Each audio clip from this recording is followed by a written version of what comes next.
Iya. Semua ada di sini. Iya. Iya. Iya, Terima semua kasih. sudah di sini. Baiklah. Baik, mereka Puji tidak Tuhan. sabar lagi. Terima kasih. Saudara Lin, Saudara Leo, akhir-akhir ini, setelah mendengar persekutuan kalian, kami telah belajar banyak tentang kebenaran inkarnasi. Iya. Aku Iya. senang Iya. bertemu Iya. denganmu. Aku semakin Iya, mengerti. benar. Iya. Iya. Saudara Lin, masih ada yang kami belum mengerti. Kami ingin menyelidiki pertanyaan ini. Apa pertanyaanmu? Katakan saja. Alkitab dengan jelas menyatakan bahwa Tuhan Yesus adalah Kristus Putra Tuhan. Iya. Kita semua orang percaya, mengakui bahwa Tuhan Yesus adalah Kristus Putra Tuhan. Benar. Benar. Iya. Namun kalian telah bersaksi bahwa inkarnasi Kristus adalah penampakan Tuhan, adalah Tuhan sendiri. Tuhan Yesus adalah Tuhan sendiri. Tuhan yang Maha Kuasa juga Tuhan sendiri. Ini cukup misterius bagi kami dan berbeda dari pemahaman kami sebelumnya. Benar. Jadi apakah Kristus yang berinkarnasi adalah Tuhan sendiri atau Putra Tuhan? Keduanya tampak masuk akal bagi kami dan keduanya sesuai Alkitab. Benar. Jadi pemahaman yang mana yang benar? Nah, Saudara Lin, jika tidak keberatan, tolong bicarakan ini kepada kami. Iya. Tolong ceritakan kepada kami. Iya. Iya. Alkitab dengan jelas menyatakan Tuhan Yesus adalah Kristus, Putra Tuhan. Betul. Jadi, selama 2000 tahun terakhir, orang beriman semuanya berpikir demikian dan begitu percaya. Ya, Apa itu tidak benar? Mungkinkah ini salah? tidak mungkin. Alkitab menyatakan bahwa setelah Tuhan Yesus dibaptis, surga terbuka. Dan Roh Kudus turun ke atas Tuhan Yesus seperti burung merpati. Ada suara berkata, "Inilah anakku yang kukasihi, aku berkenan kepadanya." Amin. Amin. Kalian lihat, itu sangat jelas dinyatakan dalam Alkitab. Iya. Roh Kudus bersaksi bahwa Tuhan Yesus, Putra terkasih Tuhan. Ini membuktikan bahwa Tuhan Yesus jelas adalah Putra Tuhan. Benar. Bagaimana kalian masih ragu? Iya. Kenapa Ada kita bukti masih soal meragukan? ini di Alkitab. Bagaimana kalian masih bisa menyangkalnya? Iya, benar. Benar sekali. Pertanyaan yang kalian ajukan, persis pertanyaan yang sulit dimengerti kebanyakan orang percaya. Iya. Itu benar. Ketika inkarnasi Tuhan Yesus datang untuk pekerjaan penebusan umat manusia, Tuhan menjadi anak manusia, nampak dan bekerja di antara manusia. Iya. Dia tidak hanya membuka zaman kasih karunia, tapi juga memulai zaman baru di mana Tuhan datang ke dunia manusia untuk hidup bersama manusia. Iya. Dengan pemujaan besar, manusia menyebut Tuhan Yesus sebagai Kristus, Putra Tuhan. Iya. Saat itu, Roh Kudus juga bersaksi bahwa Tuhan Yesus Putra Tuhan yang terkasih. Dan Tuhan Yesus memanggil Tuhan Bapa Surgawi. Iya. Maka manusia percaya, Tuhan Yesus adalah Putra Tuhan. Dengan begini gagasan hubungan Bapa Anak ini terbentuk. Oh, sekarang aku mengerti. Benar sekali. Iya. Sekarang mari berpikir sebentar. Apa Tuhan mengatakan di dalam kitab Kejadian bahwa Ia punya seorang putra? Iya. Tidak. Tidak. Sekarang selama zaman hukum Taurat, apa Tuhan Yahweh pernah berkata Dia punya seorang putra? Begitu Iya. ya? Iya, benar. Dia tidak mengatakannya. Bagaimana Ini dengan- membuktikan hanya ada satu Tuhan, tidak perlu membicarakan hubungan Bapa Anak. Benar. Iya. Sekarang beberapa orang mungkin bertanya, selama zaman kasih karunia, kenapa Tuhan Yesus berkata Dia adalah Putra Tuhan? Iya. Itu benar sekali. Tuhan Yesus Kristus Putra Tuhan atau Tuhan sendiri? Kenyataannya, kita orang percaya telah memperdebatkan ini selama berabad-abad. Iya. Iya. Orang merasakan kontradiksi melekat pada masalah ini, tapi tidak bisa menjelaskannya. Iya. Tuhan Yesus adalah Tuhan, tapi juga Putra Tuhan. Maka juga ada Tuhan Bapa. Orang bahkan kurang mampu menjelaskannya. Iya, kita tidak mampu Iya, menjelaskannya. Benar sekali. Iya, tentu. Selama 2 milenium terakhir, sangat sedikit yang mengakui bahwa Tuhan Yesus Kristus adalah Tuhan sendiri, adalah penampakan Tuhan. Iya. Sebenarnya, ada catatan yang jelas tentang ini di Alkitab. Iya. Benarkah? Apakah Dalam ada Yohanes catatan? 14 Benar. ayat 8, Yang Filipus bertanya kepada Tuhan Yesus, "Tuhan, tunjukkan kami Bapa, itu cukup untuk kami." Benar. Aku ingat ayat ini. Sekarang pada saat itu, bagaimana Tuhan Yesus menanggapi Filipus? Apa ada yang ingat? Iya. Tuhan Yesus berkata kepada Filipus, "Filipus, aku sudah lama bersama kalian, dan kau belum mengenal aku? Iya. Siapa yang sudah melihatku, melihat Bapa. Bagaimana engkau berkata, tunjukkanlah Bapa? Apa engkau tidak percaya, aku di dalam Bapa, dan Bapa di dalam aku? Firman yang aku sampaikan kepadamu bukan dari diriku sendiri, melainkan Bapa yang diam di dalam aku, Dia yang melakukannya. Ya. Percayalah bahwa aku di dalam Bapa dan Bapa di dalam aku. Atau Iya. percayalah karena segala pekerjaan itu sendiri. Amin. Akhirnya aku mengerti. Di sini Tuhan Yesus berkata dengan sangat jelas, "Siapa yang sudah melihatku, melihat Bapa." Iya. Kalian tahu, Tuhan Yesus adalah penampakan Tuhan sendiri. Tuhan Yesus tidak mengatakan bahwa Dia dan Tuhan memiliki hubungan Bapa anak. Iya. Dia hanya berkata, "Aku ada di dalam Bapa dan Bapa di dalamku. Aku dan Bapakku adalah satu." Amin. Jadi menurut firman Tuhan Yesus, tidak bisakah kita membenarkan bahwa Tuhan Yesus adalah Tuhan sendiri? Hanya ada satu Tuhan dan tidak ada hubungan Bapa anak untuk dibicarakan. Iya. Iya, Setuju. benar sekali. Benar sekali. Benar Kalian yakin Iya, sekarang? benar. Iya. Ya, sekarang akhirnya aku mengerti. Tuhan Yesus berkata dengan sangat jelas, "Aku di dalam Bapa dan Bapa di dalamku. Aku dan Bapakku adalah satu." Tuhan Yesus adalah Iya. Tuhan sendiri. Tidak ada hubungan Bapa anak. Benar. Benar. Benar sekali. Iya, benar. Sekarang Menurutku aku itu sudah iya. mulai memahami. Sekarang aku paham. Aku sebenarnya telah membaca firman Tuhan Yesus ini berkali-kali. Mengapa aku dulu tidak mengerti? Jika sungguh ingin mengerti firman Tuhan, harus ada seseorang yang lebih mengerti bicara kepada kita. Benar. Benar. Iya, benar sekali. sekali. Benar Sekarang sekali. Aku semakin aku juga. mengerti. Aku Iya, sekarang mulai tentu mengerti. saja. Saudara Lin, Saudara Liu, Iya. ada satu pertanyaan yang aku masih belum mengerti. Jika Tuhan Yesus adalah Tuhan sendiri, lalu kenapa saat Tuhan Yesus berdoa, Dia masih berdoa kepada Tuhan Bapa? Iya. Iya, benar. Mengapa begitu? Tentu ada misteri untuk disingkapkan. Iya. Oh, Ada begitu. misteri dalam hal ini. Ada Iya. misteri. Tolong Benar. berbicara kepada kami. Iya, tolong berbicara kepada kami. Harap berbicara kepada kami. Silakan. Ayo, bicaralah. Pertanyaan yang diajukan Saudara Yang sangat bagus. Ada misteri mengapa Tuhan Yesus memanggil Bapa Surgawi Tuhan dalam doa-doanya. Oh iya. Itu benar sekali. Ketika Tuhan berinkarnasi di dalam daging, Roh Tuhan tersembunyi di dalam daging.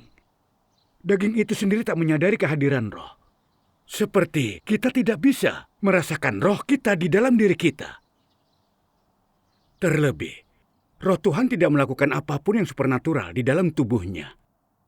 Jadi meskipun Tuhan Yesus adalah Tuhan yang menjadi daging, Iya. jika Roh Tuhan tidak bicara dan bersaksi kepada Tuhan sendiri, Tuhan Yesus tidak akan mungkin tahu Dia adalah inkarnasi Tuhan. Jadi, di dalam Alkitab dikatakan, bukan anak, tetapi Bapa. Ternyata begitu. seperti itu. Iya. Aku mengerti. Sebelum Tuhan Yesus melakukan pelayanannya, Dia hidup dalam kemanusiaan normal. Dia benar-benar tidak tahu bahwa Dia adalah inkarnasi Tuhan. Karena Roh Tuhan di dalam daging tidak bekerja dengan cara supernatural, tapi dalam batasan normal. Sama seperti manusia lainnya. Jadi tentu saja, Tuhan Yesus akan berdoa kepada Bapa Surgawi. Artinya dari dalam kemanusiaannya yang normal, Tuhan Yesus berdoa kepada Roh Tuhan. Ini masuk akal. Benar. Sekarang aku mengerti. Puji Tuhan. Saat Tuhan Yesus secara resmi melakukan pelayanannya, Roh Kudus mulai bicara dan menyatakan, bersaksi bahwa Dia adalah Tuhan yang berinkarnasi. Kemudian, Tuhan Yesus menyadari identitasnya yang sebenarnya, bahwa Dia datang untuk melakukan pekerjaan penebusan. Tetapi ketika Dia disalibkan, Dia masih berdoa kepada Tuhan Sang Bapa. Ini menunjukkan bahwa hakikat Kristus sepenuhnya taat kepada Tuhan. Amin. Amin. Puji Tuhan. Mari baca lagi firman Tuhan yang Maha Kuasa untuk memperjelas pemahaman kita tentang ini. Baik. Baiklah. Mari. Ayo. Iya, Bagus. itu tadi. Iya, Sangat benar. bagus. Firman Tuhan yang Maha Kuasa. Saat Yesus memanggil Tuhan di surga dengan nama Bapa saat berdoa, ini dilakukan hanya dari perspektif manusia yang diciptakan. Ini karena Roh Tuhan mengenakan manusia biasa dan normal pada dirinya dan punya wujud luar berupa makhluk ciptaan.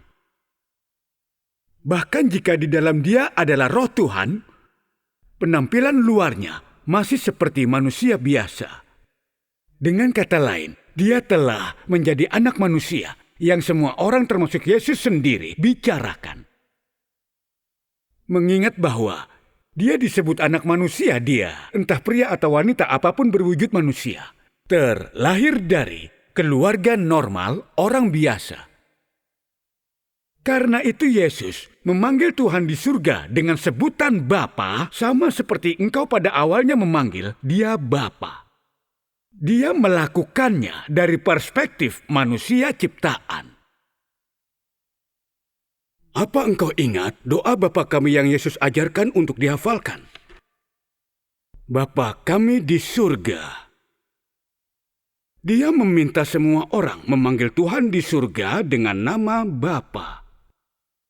Dan karena dia juga memanggilnya Bapa, dia melakukannya dari sudut pandang orang yang berdiri di atas pijakan yang sama dengan kalian semua.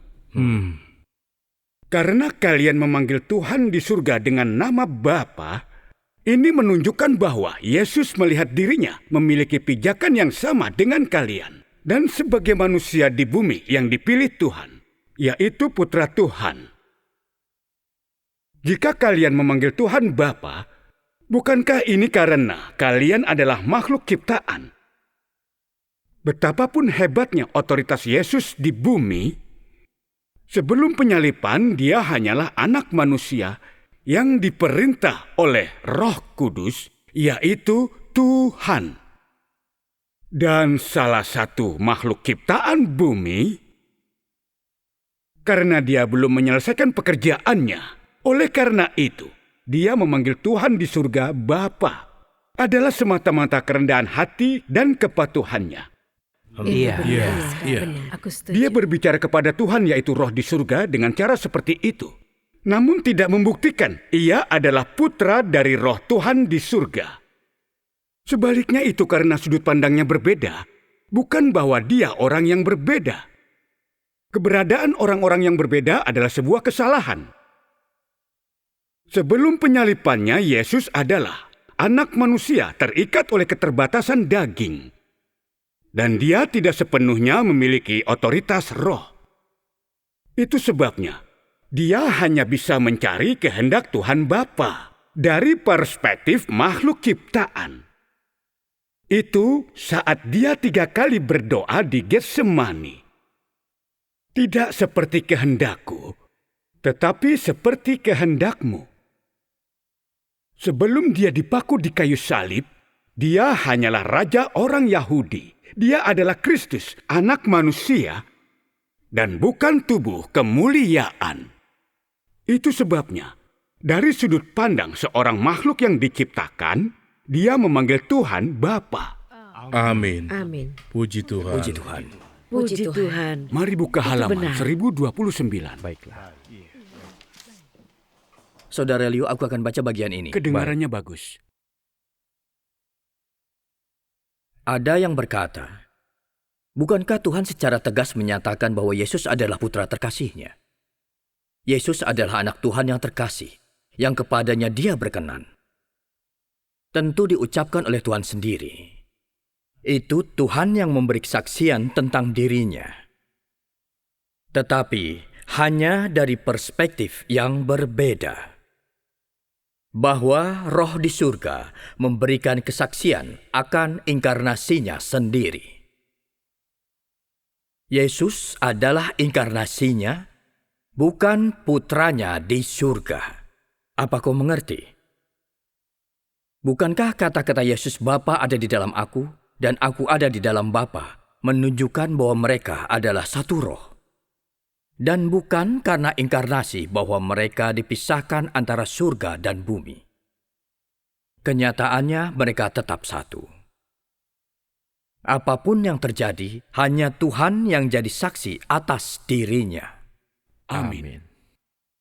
Berkat perubahan zaman, kebutuhan pekerjaan, dan tahapan yang berbeda dari rencana pengelolaannya, manusia memanggilnya juga dengan nama yang berbeda. Saat dia datang untuk tahap pekerjaan pertama, dia Yahweh, gembala orang Israel. Pada tahap kedua, Tuhan yang berinkarnasi hanya bisa disebut Tuhan dan Kristus. Di saat itu, roh di surga hanya menyatakan dia putra Tuhan yang terkasih dan tidak menyebutkan bahwa ia satu-satunya putra Tuhan. Ini tidak terjadi. Bagaimana mungkin Tuhan memiliki anak tunggal? Maka tidakkah Tuhan menjadi manusia? Karena dia adalah inkarnasi, dia disebut putra Tuhan yang terkasih. Dan dari sini muncul hubungan Bapa dan Anak. Itu hanya karena permisahan antara surga dan bumi. Amin. Amin. Amin. Itu saja untuk sekarang. Itu bagus sekali untuk kita. Puji Tuhan. Setelah mendengar firman Tuhan yang Maha Kuasa, aku lebih mengerti sedikit. Alasan Tuhan Yesus berdoa kepada Bapa adalah karena Roh Tuhan bekerja di dalam dia dengan cara biasa, bukan supernatural. Jadi Tuhan Yesus berdoa kepada Roh Tuhan, kepada Tuhan Bapa dari perspektif manusia. Iya. Itu benar.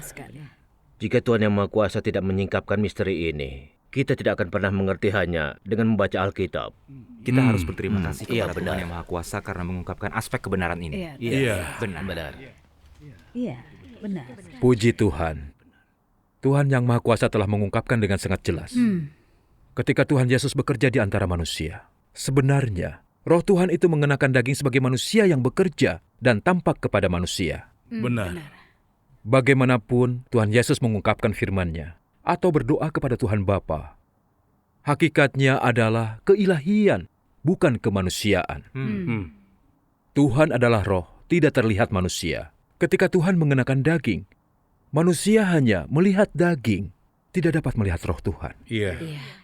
Jika Roh Kudus langsung bersaksi atas fakta bahwa inkarnasi Tuhan Yesus adalah Tuhan, manusia tidak akan menerimanya. Benar. Karena saat itu, tidak ada yang tahu apa artinya inkarnasi Tuhan. Mereka baru berhubungan dengan inkarnasi Tuhan dan pemahaman mereka sedikit. Iya. Mereka tidak pernah membayangkan bahwa anak manusia biasa ini akan jadi perwujudan roh Tuhan, yaitu penampakan Tuhan di dalam daging. Iya, benar. Meskipun Tuhan Yesus banyak mengungkapkan firman-Nya dalam perjalanan pekerjaannya, membawa manusia ke jalan, bertobatlah karena kerajaan surga sudah dekat. Dan memanifestasikan banyak mukjizat, sepenuhnya mengungkapkan otoritas dan kuasa Tuhan. Manusia gagal mengenali dari firman dan pekerjaan Tuhan Yesus bahwa Tuhan Yesus adalah Tuhan sendiri, yaitu penampakan Tuhan. Iya. Jadi apa yang manusia pahami tentang Tuhan Yesus saat itu? Ada yang mengatakan dia adalah Yohanes Pembaptis. Iya. Beberapa orang berkata dia adalah Elia. Iya. Yang lain bahkan memanggilnya guru. Iya, benar. sekali. Manusia gagal mengenali Tuhan Yesus adalah Tuhan. Iya. Tuhan hanya bekerja sesuai tingkat pertumbuhan orang di saat itu. Dia tidak menyulitkan mereka. Roh Kudus hanya bersaksi dalam pengertian manusia di saat itu, jadi dia memanggil Tuhan Yesus putra yang dikasihi Tuhan. Sementara memungkinkan manusia berpikir Tuhan Yesus putra Tuhan. Cara ini lebih cocok dengan gagasan orang dan lebih mudah diterima. Iya. Karena di saat itu, Tuhan Yesus hanya melakukan pekerjaan penebusan. Bagaimanapun orang memanggil Tuhan Yesus, yang penting mereka menerima bahwa Tuhan Yesus adalah juru selamat, dosa-dosa mereka diampuni, sehingga memenuhi syarat untuk menikmati kasih karunia Tuhan. Jadi, Roh Tuhan bersaksi tentang Tuhan Yesus dengan cara ini karena sesuai tingkat pertumbuhan orang-orang di saat itu. Amin. Amin. Amin. Ini sepenuhnya menggenapi firman Tuhan Yesus. Ada banyak hal yang bisa kukatakan kepadamu, tetapi engkau tidak bisa menerima semuanya sekarang. Namun ketika dia roh kebenaran datang, dia akan menuntunmu ke dalam seluruh kebenaran. Karena dia tidak akan berbicara tentang dirinya sendiri, tetapi dia akan menyampaikan segala sesuatu yang telah didengarnya. Dia akan menunjukkan hal-hal yang akan datang. Amin. Luar biasa. Itu benar. Aku percaya sekarang.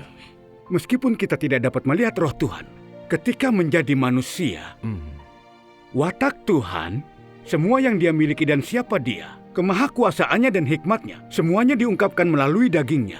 Iya. Dari firman dan pekerjaan Tuhan Yesus Kristus dan watak yang dia ungkapkan, kita dapat sepenuhnya yakin bahwa Tuhan Yesus adalah Tuhan sendiri. Amin. Iya, benar. Firman dan pekerjaan Tuhan Yesus penuh otoritas dan kuasa. Perkataannya menjadi benar, tuntutannya terrealisasi. Begitu dia bicara, firman-Nya jadi kenyataan. Amin. Seperti satu firman Tuhan Yesus cukup untuk mengampuni dosa dan membangkitkan orang mati. Satu firman meredakan angin dan laut dan sebagainya. Dari firman dan pekerjaan Tuhan Yesus, apa kita tidak bisa melihat otoritas dan kuasa Tuhan yang memerintah segalanya? Iya, benar. Bukankah kita melihat kemahakuasaan, hikmat, dan pekerjaan menakjubkan Tuhan? Iya, kita melihat. Tuhan Yesus mengungkapkan jalan dalam firman-Nya. Bertobatlah, kerajaan surga sudah dekat. Dia memulai zaman kasih karunia, mengakhiri zaman hukum Taurat. Mengungkapkan watak Tuhan yang berbelas kasih, penuh kasih dan menyelesaikan pekerjaan penebusan manusia. Amin. Jadi aku tanya, apakah Tuhan Yesus melakukan sendiri pekerjaan Tuhan? Iya. Tentu saja. Tuhan Yesus melakukan Itu pekerjaan memang Tuhan sendiri. benar. Itu benar, dia melakukan Hanya sendiri. Tuhan sendiri yang dapat melakukan Tidak ada pekerjaan. manusia yang mampu. Benar. Firman dan pekerjaan Tuhan Yesus adalah pengungkapan langsung dari Roh Tuhan. Apakah itu bukan bukti bahwa Roh Tuhan datang di dalam daging untuk bicara dan bekerja bagi manusia, menampakkan diri kepada mereka? Benar, tentu saja bukti itu cukup. Iya. Apa mungkin bagaimanapun Roh Tuhan bicara dan bekerja di dalam daging, kita tidak mampu mengenalinya? Dapatkah wujud luar daging ini benar-benar menghalangi kita mengenali hakikat ilahi Kristus? Tidak. Tidak mungkin. Betul. Mungkinkah ketika Roh Tuhan terbalut daging untuk bicara dan bekerja, meskipun banyak yang kita alami, kita masih tidak mampu mengenali penampakan dari pekerjaan Tuhan? Jika ini masalahnya, maka kita terlalu keras kepala dalam percaya. Iya. Bagaimana lagi kita bisa mendapatkan pujian dari Tuhan? Iya. Mendengar persekutuan kalian, aku merasa sangat malu. Bertahun-tahun jadi orang percaya dan telah menikmati banyak kasih karunia dan berkat Tuhan.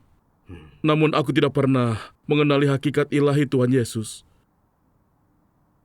Aku tidak mengakui Tuhan Yesus adalah Tuhan sendiri.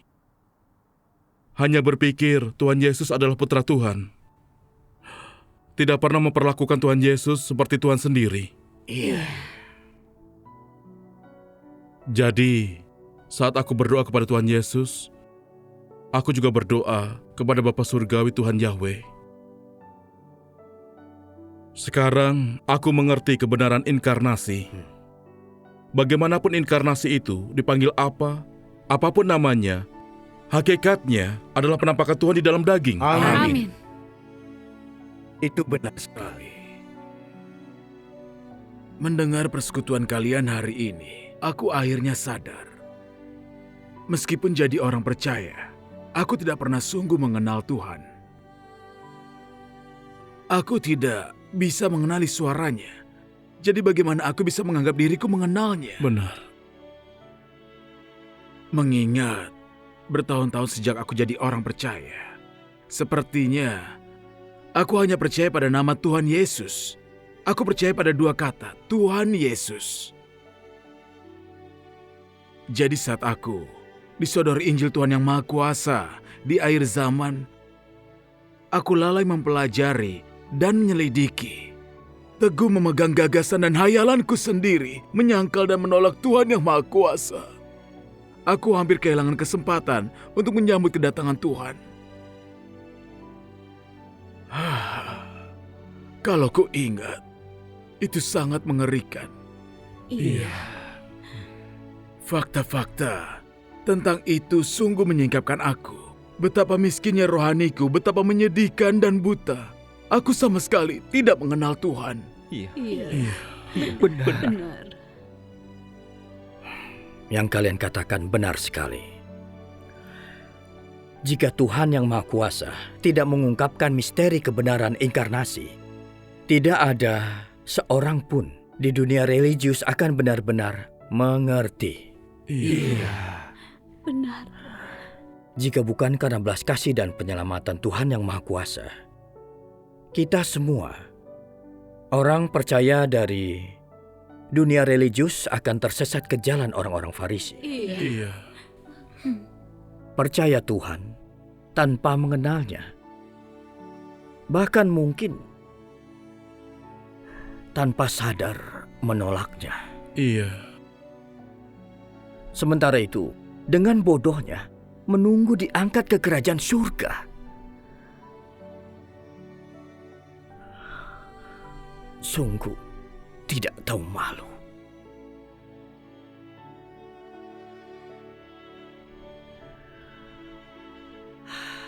Puji Tuhan. Tuhan yang Maha Kuasa telah memberkati aku. Amin.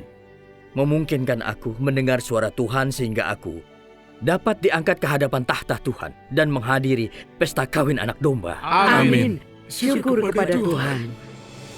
Syukur kepada Tuhan yang Maha Kuasa. Amin. Sekarang, akhirnya kita bisa melihat penampakan Tuhan dan bisa bertatap muka dengannya, hidup bersama Dia di keseharian kita. Amin. Ini menggenapi nubuat yang dikatakan di Wahyu. Lihatlah, bait suci Tuhan ada bersama manusia, dan Dia akan tinggal bersama mereka, dan mereka akan menjadi umat-Nya, dan Tuhan sendiri akan ada bersama mereka. Jadi Tuhan mereka. Amin. Kita semua benar-benar diberkati. Puji Tuhan. Puji Tuhan. Puji Tuhan. Puji Tuhan. Puji Tuhan. Amin. Amin.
Kakek bilang Tuhan sudah ada di sini.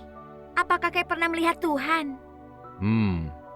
Kakek telah mendengar Tuhan berkhotbah dan bicara kepada kita. Apa Tuhan makan dan tidur? Iya, Tuhan makan dan tidur seperti kita.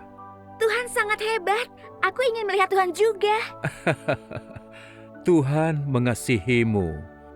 Kelak, kau pasti akan melihat Tuhan.